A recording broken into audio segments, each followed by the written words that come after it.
안녕하세요. 저는 충남 예산에 살고 있는 40대 중반 여자입니다.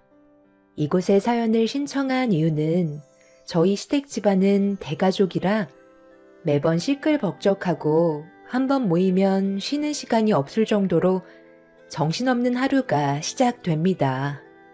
시모도 정말 대단한 게 아들만 6을 줄줄이 낳았어요.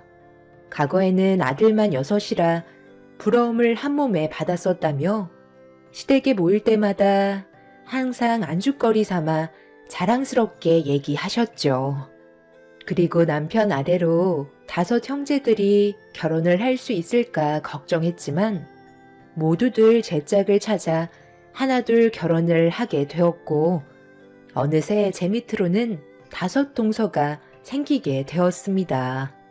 남편이 장남이라 항상 행사가 있게 된다면 주도적으로 이끌어가는 편이고 한번 모이는 게 쉬운 건 아니기 때문에 그런 고생을 아는 서방님들은 큰 불만 없이 잘 따라와 주었어요. 동서들도 딱히 불만 같은 건 없었습니다.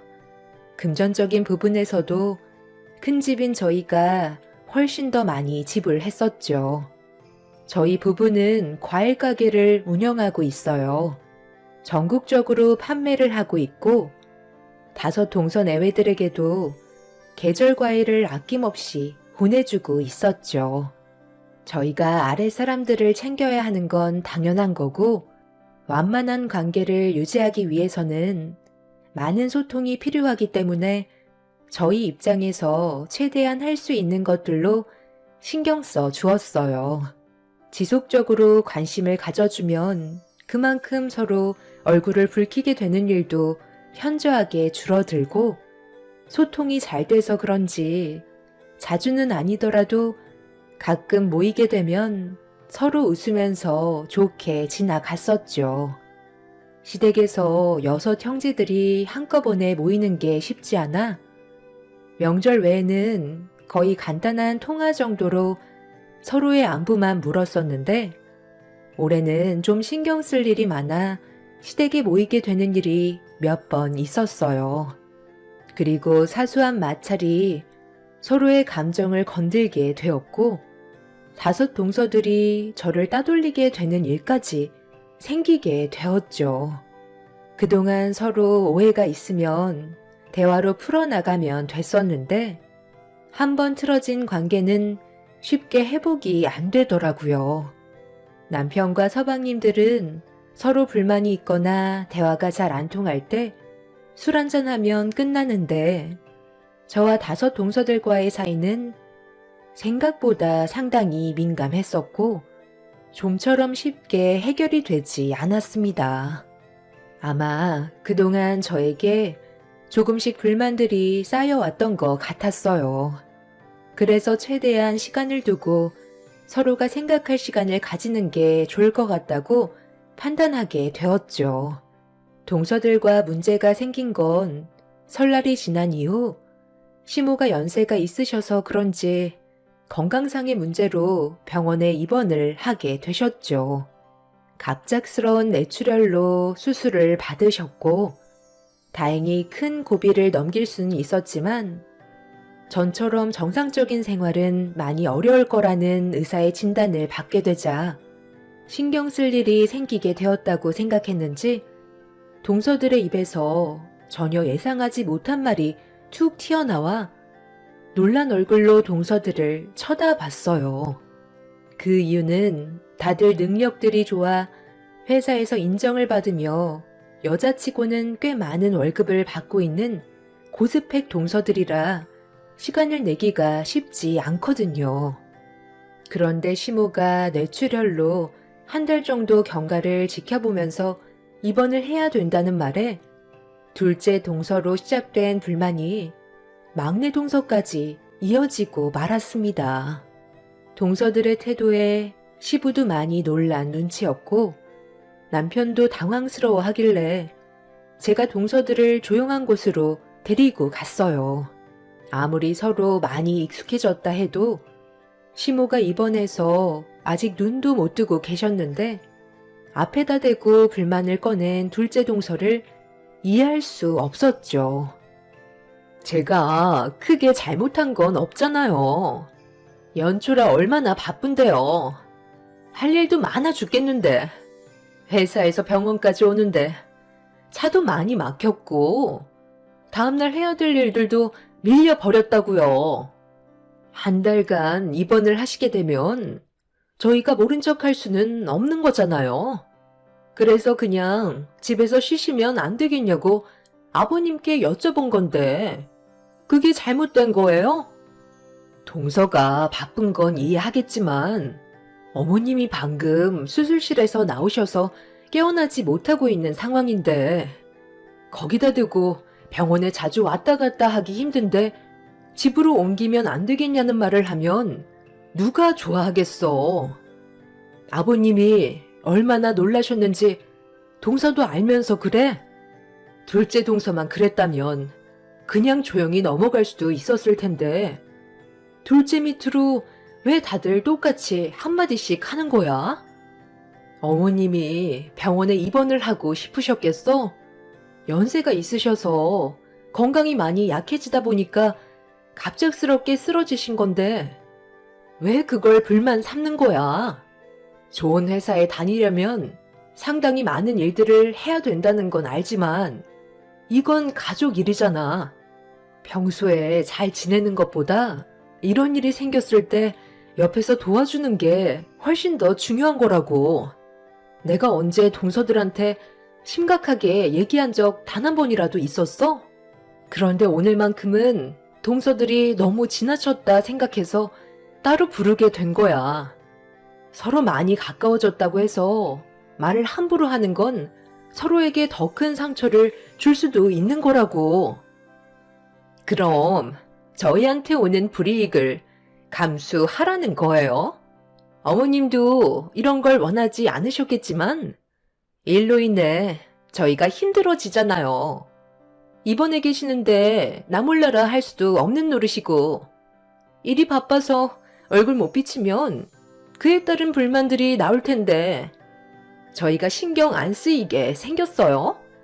형님은 과일 가게에서 편하게 앉아 있으니까 월급 받는 저희 입장을 모르시겠죠. 남의 돈 벌어먹는 게 어디 쉬운 줄 알아요?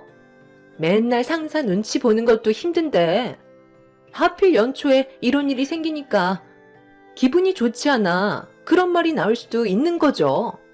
형님이 이렇게까지 안 하셔도 저희 지금 많이 힘들거든요. 할 얘기 다 끝났으면 그만 들어가 볼게요. 여보세요? 아, 언제까지 병실에 있을 거야. 나 집에 빨리 들어가 봐야 한다고. 내가 지금 시간이 많은 줄 알아? 수술도 잘 끝났고 얼굴 봤으면 됐지. 얼마나 더 있으려고. 뭐? 아버님한테까지 인사를 하라고? 좀 전에 했잖아. 당신 지금 내 심기 건드는 거야? 내일 내가 스케줄을 전부 망쳤으면 좋겠냐고. 셋째 동서는 저보고 들으라고 하는 것 마냥 소리를 질러댔어요. 험악해진 분위기 속에서 밑에 동서들은 눈치만 보고 있었죠. 둘째 동서가 먼저 저와 대화가 끝나지도 않았는데 자리를 이탈해 버렸고, 뒤이어 셋째 동서가 따라가자 줄줄이 그 뒤를 따라 움직였어요. 저는 그런 동서들의 행동이 너무 당황스러워서 뒷모습만 멍하니 바라보고 있었습니다. 서방님이 다들 줄지어 병원에서 나와 동서들의 눈치를 보면서 주차장으로 향하는데 뭐가 잘못됐는지 알면서 큰소리치지 못하고 동서들 뒤를 따라가는 건 전부 다 이유가 있었어요. 둘째 동서가 결혼을 하면서 그 밑으로 장가를 가지 못한 채 홍기를 놓친 서방님들한테 직장 동료를 소개해주면서 그 동료의 지인이나 가족과도 연이 되어 좋은 성과를 얻었었죠. 그렇게 둘째 동서의 도움으로 막내 서방님까지 결혼에 꼴이 날 수 있었지만 같은 직장 선배라는 게 무시할 수 없었는지 무언가 마음에 들지 않는 일이 생겼을 때 둘째 동서가 틀어지는 순간 그 뒤로 아래 동서들은 당연하다는 듯이 둘째 동서의 뒤를 따랐습니다. 이런 일들이 몇 번은 있었지만 일이 커질 만큼 심각할 정도는 아니라서 몇 번 눈 감고 넘어간 적이 있었죠. 그런데 이번만큼은 저도 그냥 넘어갈 수 없었던 게 손윗 사람한테 보이는 태도가 너무 예의가 없었고 서로 어느 정도 가까워졌다 해서 말을 가리지 않고 꺼내는 동서들의 행동에 저 또한 화가 올라오고 말았습니다. 그래서 한마디 해야 될 것 같아 동서들의 뒤를 따라가려는 순간 뒤이어 남편이 저를 붙잡았어요. 연초라 너무 예민해져 있어서 그런 거니 어느 정도 감정이 가라앉았을 때 나중에 다시 얘기하는 게 좋을 것 같다며 더 크게 일을 만들지 않길 원했어요. 그날 남편이 말리지 않았더라면 서로의 감정은 되돌릴 수 없을 만큼 심각해졌을 테고 더 나아가 등까지 돌릴 만큼 저도 기분이 상당히 좋지 않았었죠.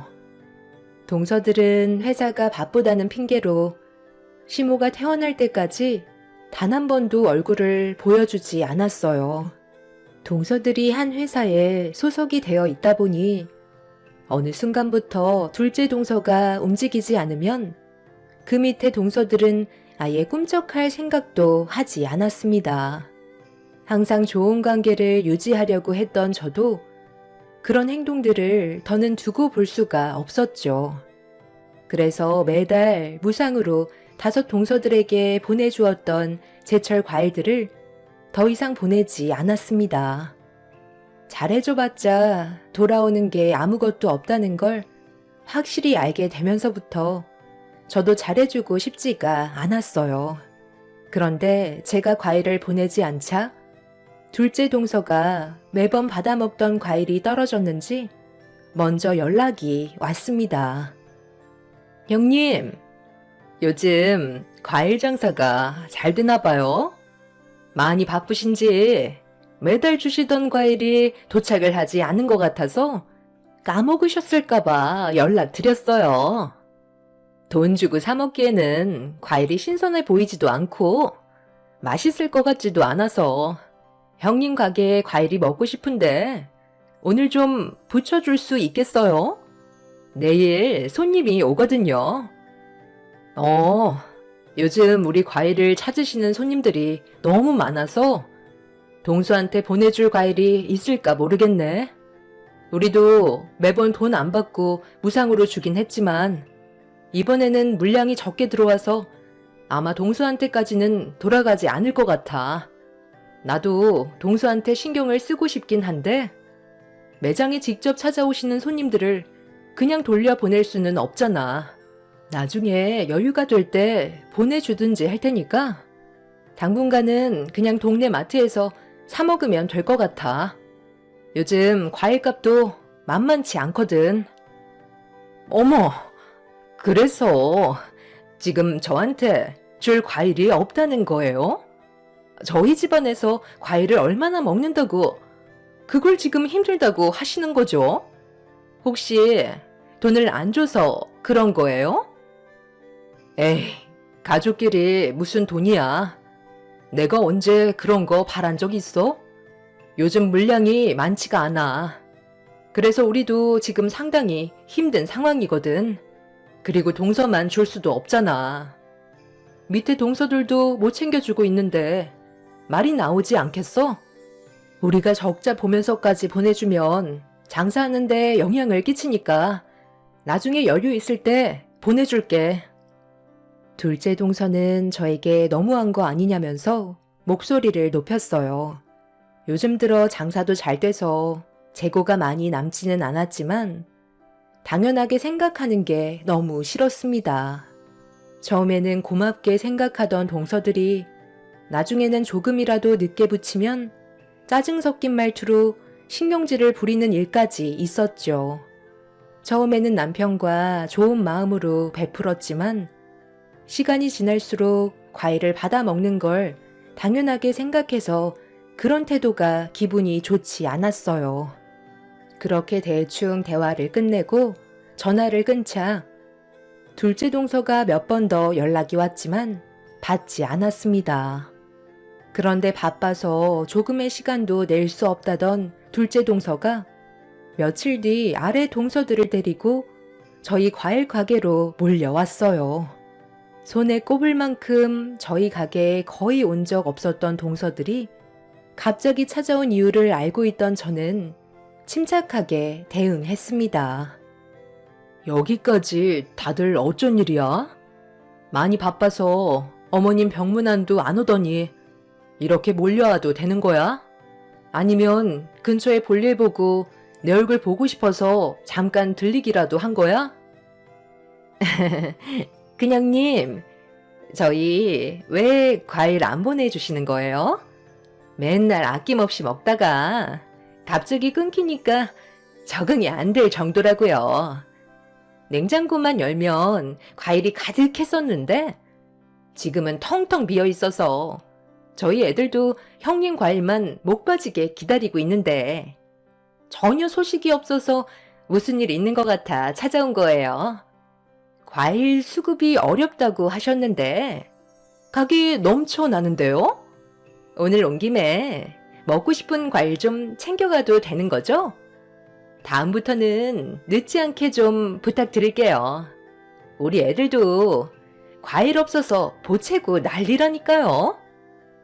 잠깐만, 들어가지 말고 일단 여기 앞에서 얘기하는 게 좋을 것 같아. 그러니까 내 얼굴을 보려고 온 게 아니라 과일 때문에 왔다는 거지? 내가 왜 그동안 안 보내고 있었는지 생각 좀 해봤어?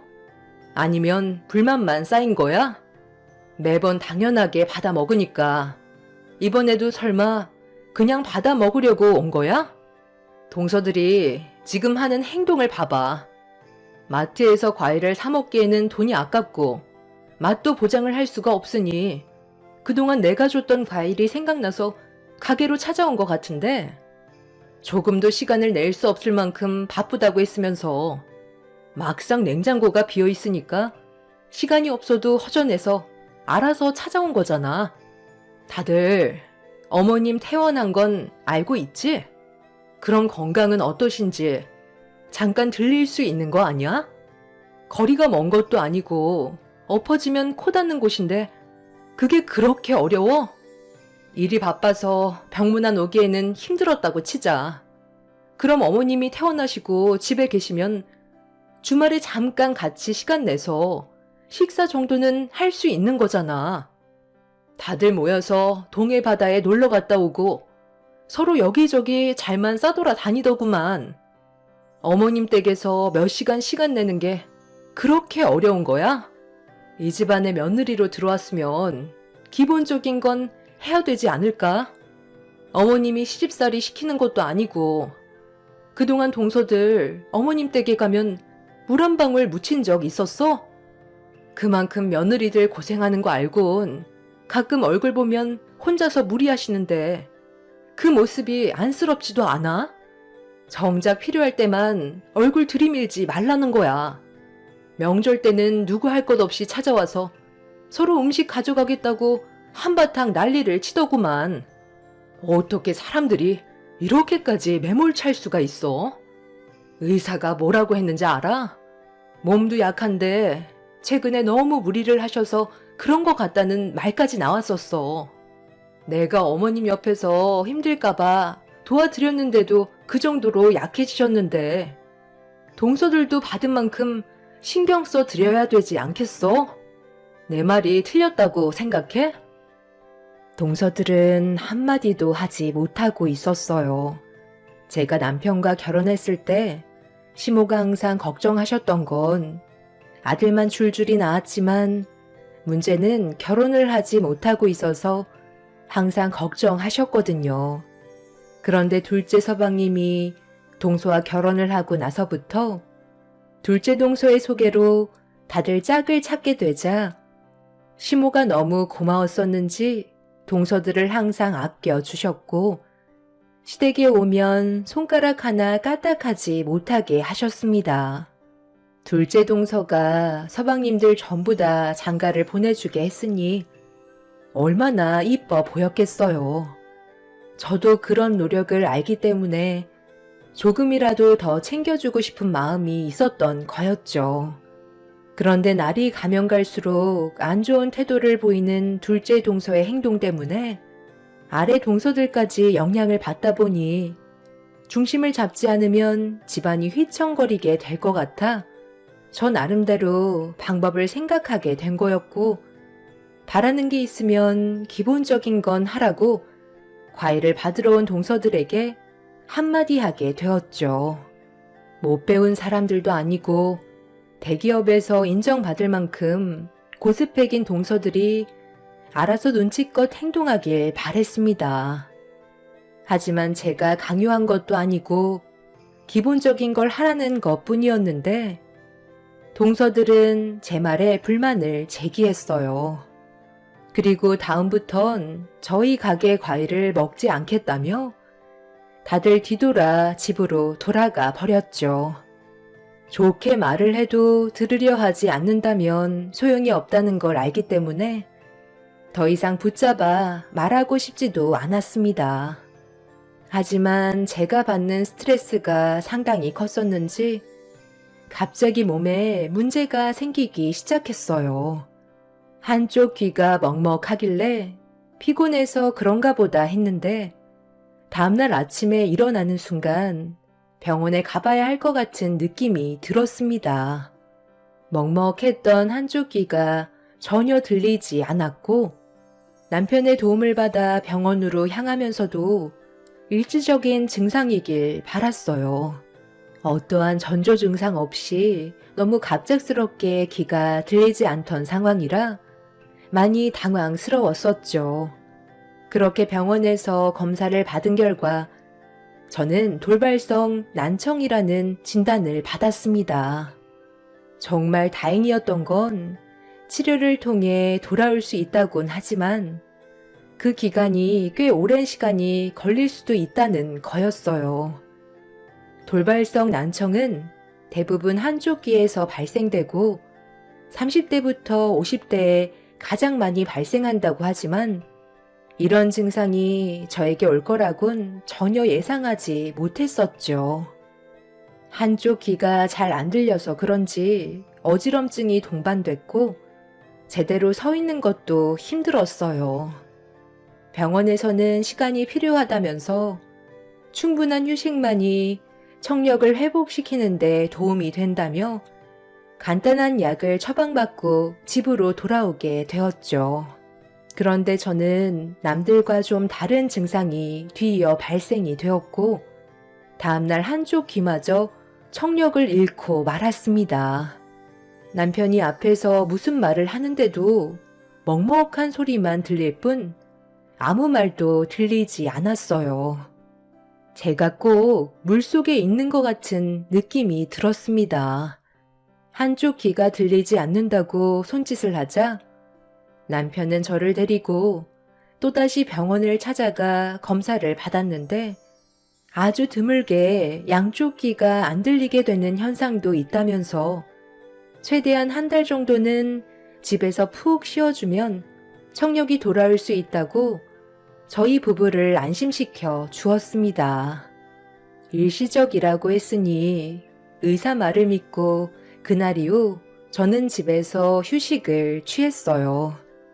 남편 혼자 과일 가게에서 일을 해야 되는 게 걱정이 되었지만 제가 해줄 수 있는 건 아무것도 없었고 하루라도 빨리 몸이 회복할 수 있게 휴식을 취하는 방법밖에 없었습니다. 그리고 제 몸에 문제가 생겼다는 걸 가족들이 전부 다 알게 되자 시부모님께서 저희 집에 찾아오셨어요. 아무 말도 들을 수 없었던 저는 시부모님께서 저를 보며 무슨 말을 하는데 알아듣질 못하자 글을 써주면서 걱정스러운 눈빛을 보내셨죠. 시모는 제가 귀가 들리지 않는 게 신경이 많이 쓰이셨는지 몸도 불편하시면서 며칠 뒤 한약을 지어 오셨어요. 몸에 좋은 것들로 달인 거니 거르지 말고 꼭 챙겨 먹어야 한다며 글을 써서 저에게 보여주셨죠. 그렇게 시모가 저희 집에 한 차례 계시다가 돌아가셨고 저녁에 남편이 집으로 들어왔는데 동서내외들이 뒤이어 우르르 몰려 들어왔어요. 귀가 들리지 않는다는 게 궁금했는지 신기한 눈빛으로 쳐다보고 있었습니다. 남편과 서방님들은 저를 걱정하고 있는 것처럼 보였지만 동서들이 저를 보는 눈빛은 고소하다고 생각하고 있는 것 같아 보였어요. 그리고 무슨 말을 하는지 서로 소곤거리고 있었죠. 귀가 들리지 않는다고 저 몰래 막말을 하고 있다는 게 느껴졌고 그런 모습을 보는데 기분이 좋지는 않았습니다. 아주 잠깐 있다가 다시 돌아갔지만 그 짧은 시간 동안 동서들의 시선은 저에게 상당히 큰 상처를 줬어요. 단 한 명도 걱정해주지 않았기 때문에 그날 이후 저는 항상 제품의 녹음기를 들고 다녔어요. 나중에 청력이 회복이 되면 무슨 말을 했는지 들어보고 싶었죠. 그렇게 한 일주일 정도 지났을 때 남편이 시모가 제가 좋아하는 음식 위주로 준비했다며 시댁에서 잠깐 저녁 식사를 하고 오자는 말에 남편의 도움을 받아 시댁으로 향했어요. 시모는 몸도 안 좋으시면서 상당히 많은 음식들을 준비해 주셨죠. 제가 챙겨드려야 하는데 그렇지 못한 상황이라 너무 죄송스럽고 감사해서 눈시울이 붉어지려 하자 누군가 제 어깨를 툭 쳤어요. 고개를 돌려 위를 바라보니 동서들이 웃으면서 저를 바라보고 있었고 제 옆자리에 앉아 식사를 하고 있었죠. 동서들의 얼굴을 봐서 기분이 좋지 않았지만 그냥 무시하면서 시모가 차려준 음식들을 먹은 뒤 시모가 과일을 준비해 주셨는지 거실로 나오라는 말에 둘째 동서가 저를 보면서 거실로 나가서 과일을 먹어야 한다고 손짓을 했어요. 남자들은 식사가 끝이 나고 2층에서 대화를 나누고 있었죠. 매번 똑같은 패턴이라 저는 시모가 들고 계신 과일 접시를 넘겨받아 거실 테이블에 앉았는데 동서들이 저를 마주보고 앉더니 알 수 없는 대화를 나누면서 험담을 하는 것 같은 말투와 표정으로 바라보고 있었습니다. 무슨 말을 하는지 듣지 못하는 저는 답답했었지만 그냥 무시했고 시모가 준비해 주신 과일을 몇 개 먹은 뒤 방으로 들어가 버렸습니다. 분명 저를 욕하고 있다는 건 알았지만 참을 수밖에 없었죠. 그렇게 한참의 시간 동안 방에서 나오지 않았던 저는 하루빨리 청력이 돌아오길 바랐어요. 항상 소지하고 있던 녹음기에 무슨 대화가 오고 갔는지 너무 듣고 싶었습니다. 그리고 일주일 뒤 저는 생각보다 빠르게 청력이 다시 돌아왔어요. 의사는 한 달 정도의 시간을 예상했지만 저는 2주 만에 청력이 다시 정상으로 돌아올 수 있었죠. 2번 다시 느끼고 싶지 않았던 시간들이었고 제품에 항상 소지하고 있던 녹음기에서 시댁에 갔을 때 동서들이 무슨 말을 했는지 확인해 보기 위해 떨리는 손으로 재생 버튼을 눌렀습니다. 저 기머거리가 자기 욕하는 줄 알고 또 쳐다보는 거 봐라. 우리 말이 안 들리니까 얼마나 답답하겠어? 이게 다 자기 업보인 거야. 그냥 알아서 때 되면 과일 주면 되는걸. 그거 안 주겠다고 고집 부리다가 벌 받은 거잖아. 그냥 평생 귀가 안 열렸으면 좋겠네. 한 사람 조용해졌다고 싫은 말 안 들어도 되잖아. 별 볼 일 없는 게 꼴에 형님 대우 좀 해줬더니 자기가 이 집안의 중심이 되는 것처럼 행동하려 들어? 이 집안을 휘어잡을 사람은 나라고. 왜? 내가 이런 표정을 보이니까 기분이 나빠? 그런데 어쩌겠어? 양쪽 귀가 다쳐서 내 말을 듣지도 못하는데. 셋째 동서도 이참에 불만 있던 거 하고 싶은 말 다 털어놔. 어머님은 어떻게 저런 사람을 며느리로 들인 거야? 집안의 체력이 좋은 것도 아니고 고등학교 겨우 졸업해서 한다는 게 고작 과일 가게인데 도대체 뭐가 좋다고 며느리로 받아준 걸까? 형님, 저는 정말 이해를 못하겠어요. 큰 아주버님도 눈이 어떻게 된 거 아니에요? 사람 보는 눈이 그렇게 없나? 이왕 이렇게 된 거 눈도 안 보였으면 좋겠는데 그래야 한 대 지워박을 거 아니에요. 무슨 방법 없어요? 아예 듣지도 보지도 못하게 만들고 싶어요. 뭘 그렇게 쳐다봐? 내 입 본다고 해서 무슨 말 하는지 알아먹겠어? 자기 욕하는 줄 알고 먼저 일어나네. 과일만 아니었어도 당장 머리채 잡아 버리는 건데. 동서들의 깔깔거리며 저를 보면서 험담을 했던 녹음 내용을 듣게 되는 순간 가슴이 철렁 내려앉았고 온몸이 부들거렸어요. 그동안 저를 어떻게 생각하고 있었는지 이번 일을 통해 확실하게 알 수 있었고 절대 용서하고 싶지 않았어요. 저는 남편한테 확인해 볼 게 있어서 당분간 제가 귀가 안 들린다는 걸 비밀로 유지해 달라고 부탁했어요. 그리고 저는 시댁에 갈 때마다 동서들과 있을 때마다 모든 내용을 녹음했고 화가 머리끝까지 치밀어 올랐지만 꾹 참아왔었습니다. 마지막에 한 번에 모든 걸 터뜨리고 싶었습니다. 바빠서 시댁에 오지 않으려 했던 동서들은 저를 험담하는 재미에 푹 빠져서는 일부러 시댁에 모임을 만들었어요. 제가 청력이 돌아오기 전에 험담을 하고 싶어 주말만 되면 시댁에 오게끔 만들었습니다.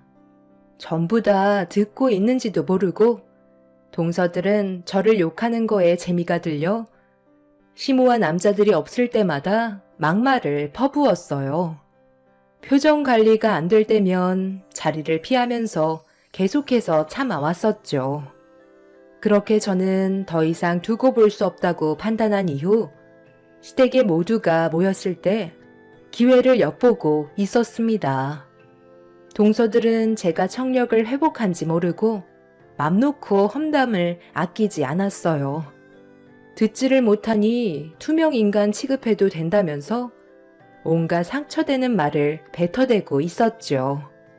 그렇게 묵묵히 동서들의 욕을 듣고 있던 그때 초인종이 울렸고 둘째 동서가 로비폰 앞에 있는 사람에게 누구냐고 물어보는 순간 제 이름인 최선희 씨를 부르자마자 저는 자리에서 일어났어요. 소파에 앉아있던 동서들은 일어난 저를 보며 무언가 느낌이 이상하다고 생각했는지 당황한 얼굴로 바라보고 있었습니다. 그리고 제가 현관 쪽으로 걸어가 문을 여는 모습을 보게 된 둘째 동서는 소파에 앉아있는 동서들에게 다가가 무슨 일이냐고 굳어진 목소리로 저를 바라보고 있었습니다. 제 이름으로 온 택배를 받아 거실 한가운데에 자리를 잡고 가족 모두를 불렀어요. 그동안 침묵을 지켰던 제가 입을 여는 순간 동서들은 파랗게 질린 얼굴로 당황하고 있었죠. 2층에서 대화를 나누던 남자들과 주방에 계시던 시모가 거실로 나오는 순간 저는 상자에 있던 물건을 꺼내 들었습니다. 그리고 제가 가지고 있던 녹음기를 연결시켜 재생시켰죠. 택배로 온 스피커에서 울려 퍼지는 동서들의 대화 내용은 귀에 담고 싶지 않을 만큼 충격적이었고 5분 만에 초토화가 되고 말았습니다. 어머님은 저런 기머거리가 뭐가 좋아서 맨날 저렇게 정성껏 챙겨주시는 거야? 우리는 아예 찬밥 신세네. 이렇게 모이는 것도 정말 지긋지긋해. 차라리 그때 뇌출혈로 세상 떠나셨으면 우리가 시댁에 올 일이 줄어들잖아.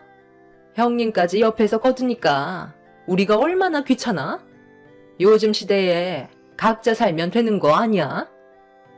형님, 귀찮긴 해도 어머님 손맛은 좋잖아요.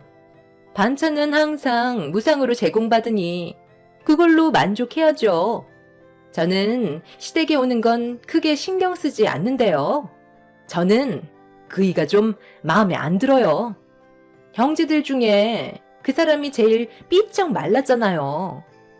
처음에는 자상함에 이끌렸는데 같이 살다 보니까 남자 구실을 어찌나 못하던지 배터리가 금방 떨어진다니까요.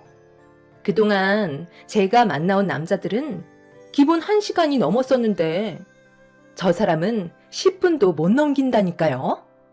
그러면서 저한테 만족했냐고 물어보는데 얼마나 정 떨어지던지. 저 결혼 잘못한 것 같아요. 그래서 지금 이혼까지 고민 중이라니까요. 얼마 전에 친구들과 술 먹고 클럽에 간 적이 있었는데 저한테 접근한 남자가 있어서 몇 시간 함께 했던 적이 있었거든요. 그날 이후 저 사람은 거들떠 보기도 싫더라고요. 그래서 지금까지 아기를 안 가지고 있잖아요. 어머, 동서는 어쩜 나랑 똑같은 생각을 가지고 있는 거야? 이 집안 내력인가 봐. 우리 그이도 나를 만족시켜주지 못한다니까. 그래서 한 침대에 같이 눕지 않은 게 벌써 몇 달이나 됐어. 나도 풀고 싶으면 밖에 나가서 몰래 풀고 오면 되니까. 저 인간이 이제 남자로 보이지도 않더라고. 나는 애가 있으니 그냥 이대로 살아야지. 형님, 이런 대화 큰형님 앞에서 해도 되는 거예요? 괜히 듣고 있을까봐 좀 걱정되기는 하는데 정말 괜찮겠죠? 꼭 저희 말을 귀 기울이는 것 같아서요. 정력이 회복되려면 1달 이상 걸린다고 그랬잖아.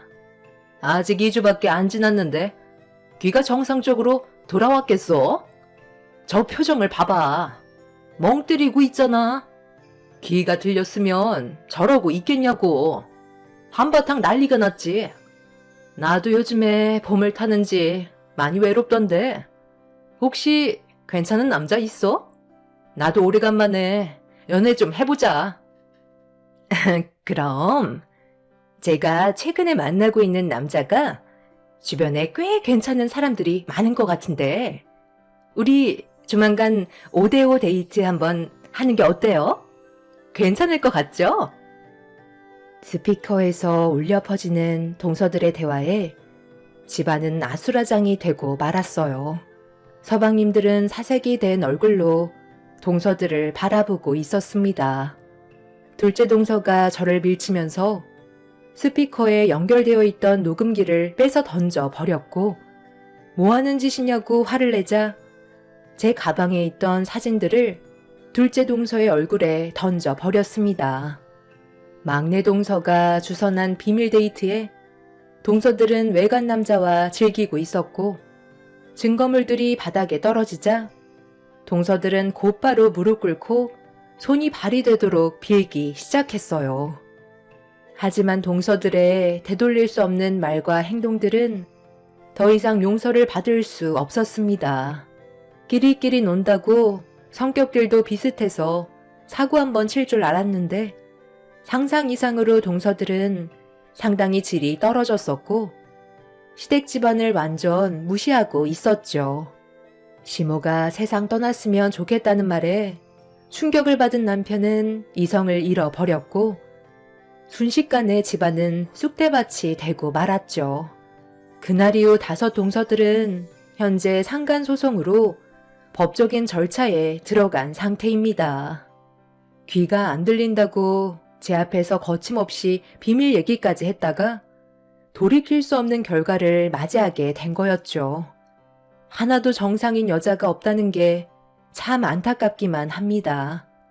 다들 외간 남자를 만나 즐겼다는 거에 서방님들은 엄청난 충격을 받은 상태로 정상적인 생활도 힘들어하고 있어요. 다들 이혼하겠다는 분위기지만 아이들도 있어서 앞으로 어떻게 될지는 좀 더 지켜봐야 할 것 같습니다. 시부모님께서는 동서들을 절대로 받아줄 수 없다고 못을 박은 상태입니다.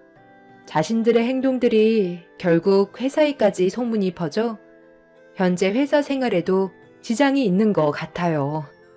한번 금이 간 인생은 시간이 지날수록 점점 무너지게 되겠죠. 잘 지내려고 노력했었는데 이런 결과가 와서 참 안타깝기만 합니다. 앞으로 서방님들이 지혜롭게 처신했으면 좋겠어요. 이번 일을 신중하게 결정하길 바랄 뿐입니다. 동서들 또한 앞으로 정신 차리고 인생을 똑바로 살았으면 좋겠네요. 제 사연 들어주신 분들, 가족들과 언제나 좋은 관계를 유지하시길 바랍니다. 감사합니다.